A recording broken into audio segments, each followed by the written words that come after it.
Hey guys, welcome to the channel. My name is Will, and in this video we'll be doing a tactical analysis on the Dark Angels Combat Patrol and see how you can get the most out of the Vengeful Brethren on the tabletop. So without further ado, let's dive on in. So the ability for the box set is Oath of Moment, which is the same as every Space Marine ability, I'm pretty sure. And that is at the start of your command phase, select one unit from your opponent's army. Until the start of your next command phase, that enemy unit is your Oath of Moment target. Each time a model with this ability makes an attack that targets your Oath of Moment target, you can re-roll the hit roll. So this is pretty good for a number of reasons, as I've covered before in similar combat patrols.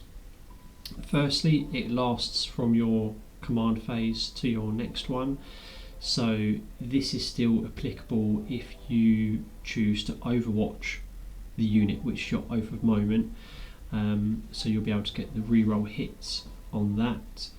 When it comes to the hits, because it just says the hit roll, it's applicable to both shooting and melee. Yeah, it just makes your attacks that little bit more efficient, so yeah, pretty good rule. Moving on to the enhancements, the default enhancement is Determined Combatant, and that is while the bearer is within range of an objective marker, weapons equipped by the bearer have the Sustained Hits 1 ability. So Sustained Hits 1 is predominantly better when your weapon is stronger than the target's toughness that it's going into, because you know that the chances are you're going to be successfully wounding the target if your weapon is stronger than their toughness. So the more hits that we can add on to the wound step, the better. Or if your strength is the same as the toughness, it's okay. Just like lethal hits, they're both good when it comes to the same. While the bearers are in range of an objective marker, okay, so the bearer themselves has to be on the objective marker, and so that's a bit of a catch, but it says weapons equipped by the bearer, so that's both shooting and melee, so pretty good. Or we can go on to the optional enhancement, Wages of Retribution. Each time an Adeptus Astartes model from your army destroys your Oath of Moment target, if the bearer is on the battlefield, roll 1d6, and on a 4+, you gain 1 CP. Okay, so even if you destroy your target, you have to roll a d6, and on top of that get a 4, so it's a 50-50 chance, which isn't great. Each time this is started model from your eyes. Okay, so it's not specific to the bearer having to destroy your Oath of Moment target, but your bearer does have to be on the battlefield. So it's good that they don't have to be the one to destroy it, but it's not that great that you have to roll a d6, and even then it's 50-50 as to whether you get it or not. So I'd probably say, just looking on the enhancements by themselves, I'd say the default one, Determined Combatant, is probably one I would go with. Let's move on to the secondary objectives. So the default first one is Hunters of the Heretics, very thematic. Each time an Adeptus Astartes unit from your army destroys an enemy character model, you score 5 EP. And at the end of the battle, if all enemy character models are destroyed, you score 5 EP. Okay, so I would say this is dependent on two things. The first is how many models your opponent has. If they have more than, how many characters they have, I'd say if they have more than one character, this might be worth it. If you are playing an army which is predominantly weaker than yours, so if their toughness is lower than the strength of your weapons, this might be a viable option. If you've got both of those, where you've got more than one character and the majority of your opponent's toughness is lower than the majority of the strength of your weapons, then I'd definitely take this. I think there was one combat patrol, I think it was the old Tau one from 9th edition, where you had an ethereal and another character whose name escapes me. Knowing that Tau are predominantly T3 with 2 characters in that box set, if I was facing them with this combat patrol, I might take that one. In fact, I'd probably take it. Or the secondary objective, the optional one we can take, is take the stronghold, and that is before the battle. At the start of the deploy army step, your opponent must select one objective marker that is not in their deployment zone. At the end of the turn, you score 5 VP. At the end of your turn, you score 5 VP if you control that selected objective marker. Okay, that's a pretty good one. That actually pairs quite nicely with the enhancement Determined Combatant. If you took that on your Warlord to give them sustained hits 1 when they're within range of an objective marker, and that objective marker you're on is the one that your opponent has picked, it's pretty good. And you're scoring it at the end of your turn, so you can move on to it in your turn and score it at the end, so you don't even have to survive it, so it's not at the end of your opponent's turn. Yeah, that's a pretty good secondary objective there. I think I might take the stronghold but we'll see when we get on to the units how they interact with that. But moving on to the stratagems, and the first is one command point, which is unyielding, and this is in the fight phase just after an enemy unit has selected its targets. One Adeptus Astartes unit from your army that was selected as the target of one or more of those attacking units' attacks. Until the end of the phase, each time a model in your unit is destroyed, if that model has not fought this phase, roll 1d6, adding 1 to the result if that model has the Blade Guard Veteran squad keyword, and on a 4+, do not remove it from play. The destroyed model can fight after the attacking unit has finished making attacks, and it is then removed from play. Okay, so there's quite a lot of word in there, but we'll try and dissect it. So this is obviously going to be good on Blade Guard Veterans because essentially you're needing a 3, not a 4 when you roll that d6. You have to commit to it just after the enemy unit has selected its attacks, so it's not like you lose a model then you can spend the CP. You have to prematurely use it, if that's the right way of putting it. But yeah, if you know by looking at the attacking unit how many are of them, how many attacks they're getting, and looking at the strength and the damage and the AP, if you know that there's a good chance that they're going to kill a Blade Guard Veteran or a couple of them, I would suggest using this, because this is a pretty good strap for fighting on death. And also compare your weapons going into them, because if your weapons are weaker than their toughness, maybe it might not be worth it, but it's just all about comparing that strength and that toughness, both them going into you and you going into them. The next one, March of Vengeance, is also one command point. That is in the fight phase, one Adeptus Astartes unit from your army. Until the end of the phase, each time a model your unit makes a consolidation move, it can move up to 6 inches instead of 3. Yep, so this is again a good one, whether that's you getting onto those objectives or getting into engagement range. If I was to use this, I would be careful about consolidating into an enemy unit, because if you have already fought this phase and destroyed the enemy unit that it was originally in combat with, you then spend this, consolidate into engagement range with another enemy unit.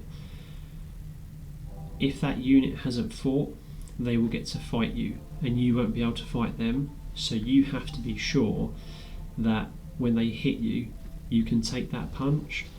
So using this to tie up enemy units that are predominantly weaker than you, or using it to get onto objectives, I'd definitely use this if it means you getting onto objective, but that's just something to be mindful of. And the final one is relic munitions, which is 1 CP. Your shooting phase, 1 Adeptus Astartes unit from your army that has not been selected to shoot this phase. Until the end of the phase, ranged weapons equipped by models in your unit, excluding plasma incinerators, have the lethal hit ability. So no lethal hits on the plasma incinerators, unfortunately. But we touched on a little about lethal hits when we were speaking about our default enhancement, determined combatant. So lethal hits are good when the strength of your weapon is going into the same toughness. In that circumstance, lethal hits and sustained hits are both viable because it's 50-50, so whichever one you go with when it comes to the wound step, it doesn't really matter. But it really shines when it comes to weaker weapons going into tougher targets. So say for example, if you have something like a bolt rifle, which is strength 4, and you're going into something like a Terminator, which is mostly toughness 5, this is definitely worth spending the CP. But there's no harm in using it if you've got, say, an intercessor going into a legionary, the strength 4, toughness 4, you can use this and it can just help you get a bit more of your shots through. So that's the end of the strats. Now moving on to the data sheets. So the first is our captain in Gravis armour, I believe that is, Master Zachriel, and he has got the following characteristics: movement 5, toughness 6, a 3+ save with a 4+ invulnerable save, 6 wounds, 6+ leadership, and 1 OC. So he is a chunky boy. He is armed ranged weapon wise. It's the Bolt Storm Gauntlet with a pistol keyword, so he can shoot this into combat if he wishes to do so. And that is at range 12, 3 attacks, ballistic skill 2+, strength 4, AP -1, 1 damage.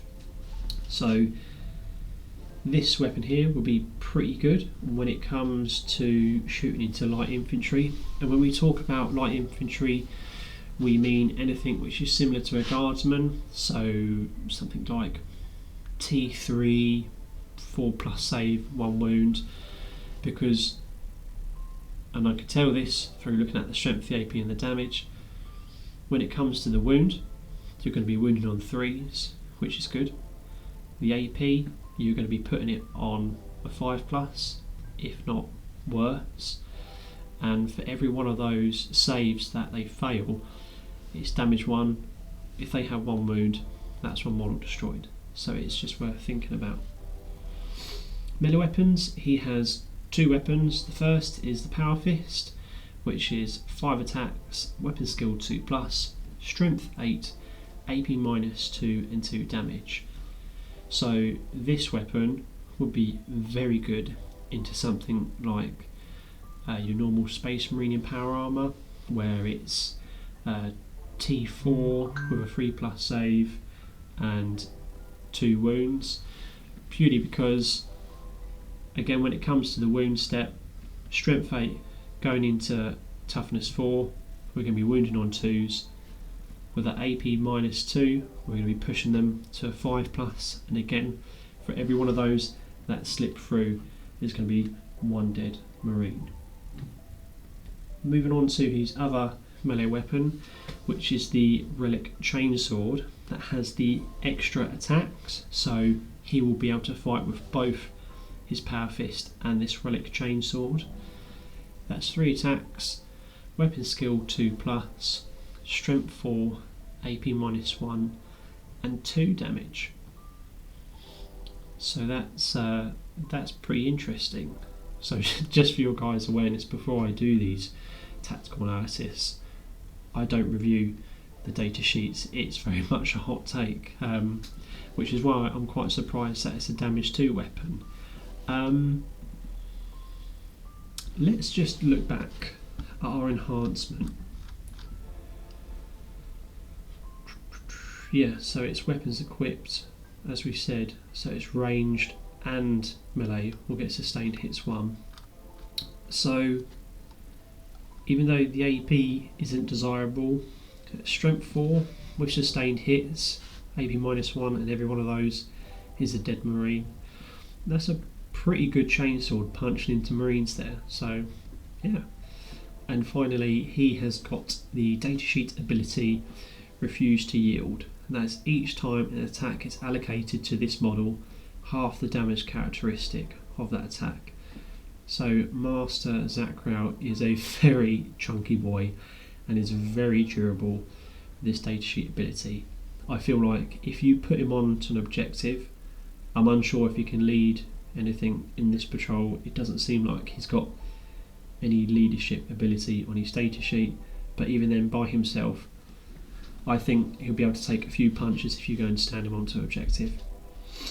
Moving on to the next datasheet, which is the Humble Intercessor Squad, and they have the following characteristics: movement 6, T4, 3+ save, 2 wounds, 6+ leadership, and 2 OC. So that's that basic Space Marine datasheet that we were talking about. And they are armed with a bolt pistol, which has the pistol keyword, range 12, 1 attack, ballistic skill 3+, strength 4, AP 0, and 1 damage. Along with that, he has the bolt rifle, which has the assault keyword and heavy keyword, so he'll be able to advance and shoot, and if he remains stationary, they'll get +1 to the hit. A range 24, 2 attacks each, ballistic skill 3+, strength 4, AP minus 1, 1 damage. So these weapons are going to be very good into light infantry, especially if this unit remains stationary. So it will have ballistic skill 2+. If it's hitting its over moment target, you're going to be getting full re-rolls, put my teeth in, to hit. So yeah, hitting on 2s with full re-rolls is very nice. Melee weapons, close combat weapon, 3 attacks, weapon skill 3+, strength 4, AP 0, 1 damage. Yeah, it's okay depending on what you go into. If you start punching into guardsmen, I'm sure you'll do fine. And this does have the datasheet ability Patrol Squads. So that's at the start of the Declare Battle Formation step. This unit can be split into 2 units, each containing 5 models. So there's 10 in the box, and you can keep them as a big block of 10, or you can split them into 5s. I think it comes down to who you're playing as to whether you do that. I feel like if you're playing an army where they have a lot of squishy units, then use this. Whereas if you're playing a tougher army, it might be beneficial to keep them as the big brick or 10. It really depends on, say if you play something like Custodes, which has very tough units but there's few of them, Do you want to split them into units of 5 so that you can control more objectives, therefore win the game? Or do you feel confident that by keeping them as a big block of 10, would they be able to just destroy that unit? I would probably say the best bet with that is split them also. So let's have a look actually at our strats again. So we can give these guys lethal hits. So bite rifles, 2 attacks each, so that if they stay as the big block, you'd have 20 attacks, maybe with heavy, so you're +1 to hit if you over moment that target, and you also spend 1 CP for elect munitions to give it lethal hits. That'd be interesting to see if that can take on a custodian squad, but they're only bolt rifles, so I wouldn't hold my breath. So moving on to the next unit, Hellbastard squad. Again, very similar, if not the exact same, to the Intercessor squad, apart from the OC, which is 1, but they have a movement characteristic 6, toughness 4, 3+ save, 2 wounds, and 6+ leadership. They are armed with bolt pistol, which is the exact same as the Intercessors, but they also have a plasma incinerator, which has 2 profiles. The first, which is standard, has the assault and heavy keyword at range 24, 2 attacks, ballistic skill 3+, strength 7, AP -2, 1 damage, so very good into light infantry.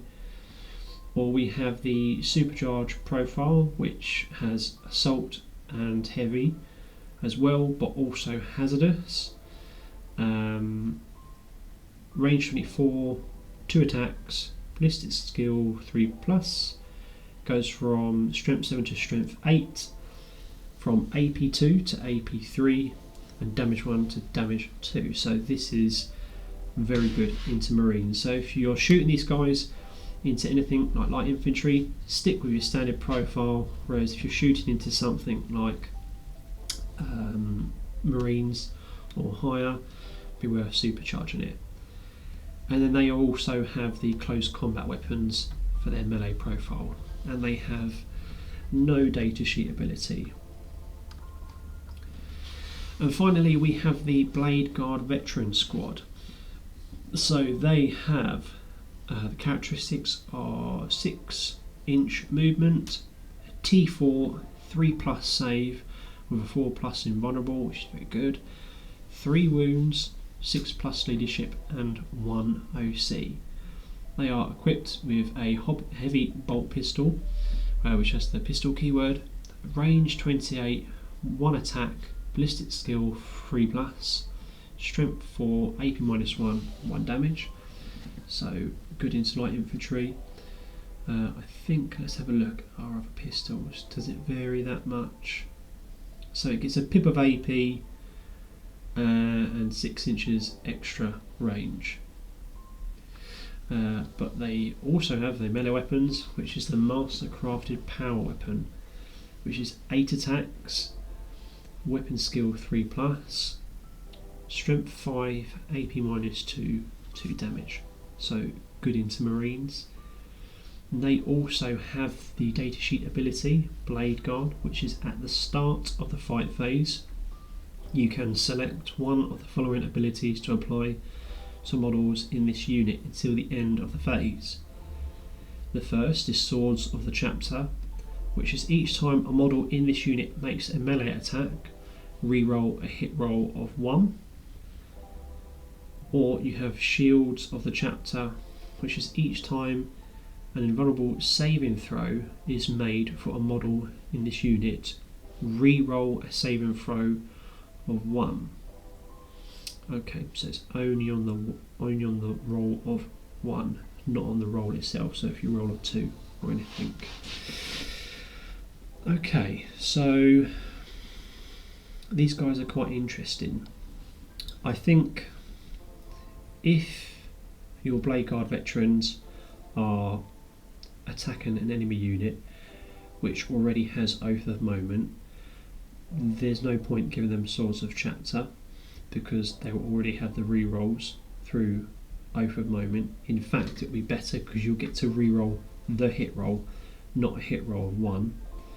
So you might as well give them Shields of Chapter just to make them a bit more durable on that hit back.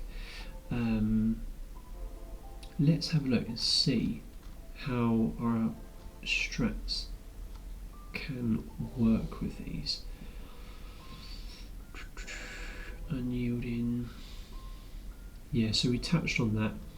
So I would say that if your blade guards are charging into something that you know that they will be good into, actually, no, I would say if they're charging their Oath of Moment target, don't worry about Swords of the Chapter, go with Shields of the Chapter.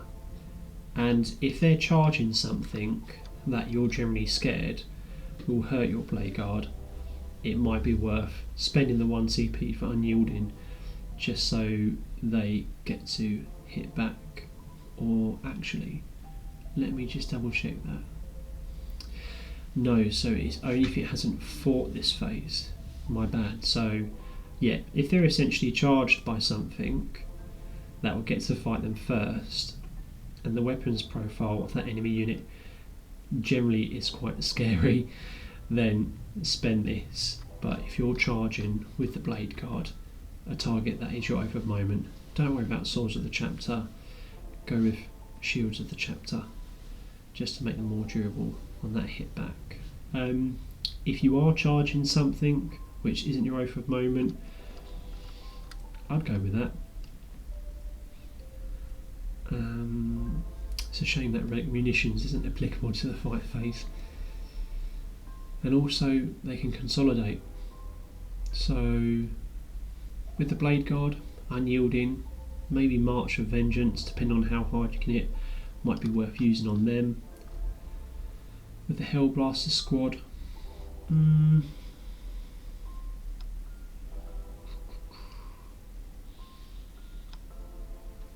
depending on what you go into with the Hellblasters, relic munitions could be good. So if you're going into, say, something which you're not going to be wounding on 2s, like Terminators or Custodes, just spending that 1 CP on relic munitions can help them just get more shots through and skipping that wound step. I'd definitely say the Intercessor squad is where relic munitions shines the most. If they were to shoot at something like their Chaos equivalent Legionaries, that would be good to use on them. Yeah, and Zacriel is just standing there taking all the shots, being a big tough leader. So yeah, this is a pretty good combat patrol. I would say go with the default enhancement to give you sustained hits 1 when your Warlord is on an objective.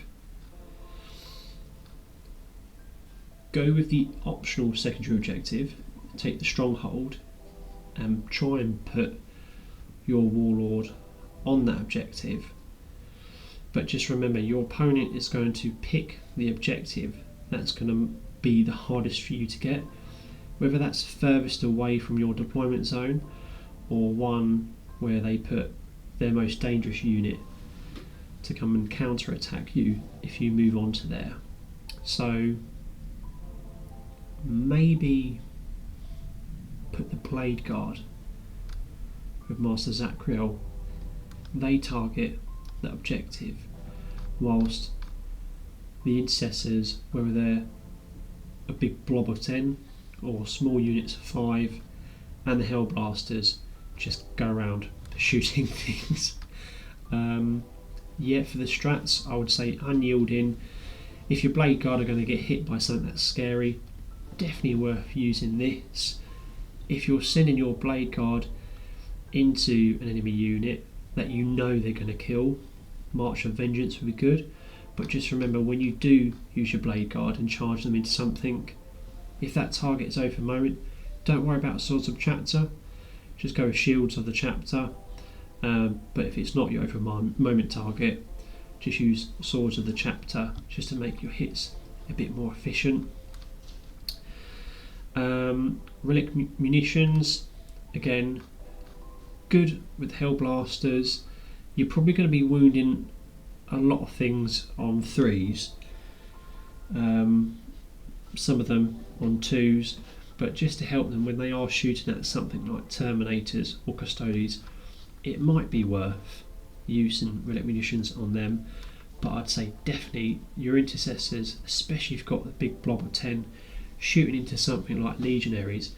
It'd be quite surprising if you start combining 10 intercessors with 20 bolt rifle attacks, especially if they remain stationary, because they've got the heavy keyword. They'll be hitting on 2s. You combine that with relic munitions, and over the moment, I think they would do some surprising amount of damage into something like a Chaos Legionary squad. So that is the end of this tactical analysis for this combat patrol. If you did enjoy this video, please feel free to check out my other videos. I hope you found it helpful, and if you would like to support the channel, I'd really appreciate a subscribe, or send this on to someone who you think would enjoy this content and would help them learn. Thank you very much. I hope you have a nice day and look forward to seeing you next time. Bye bye.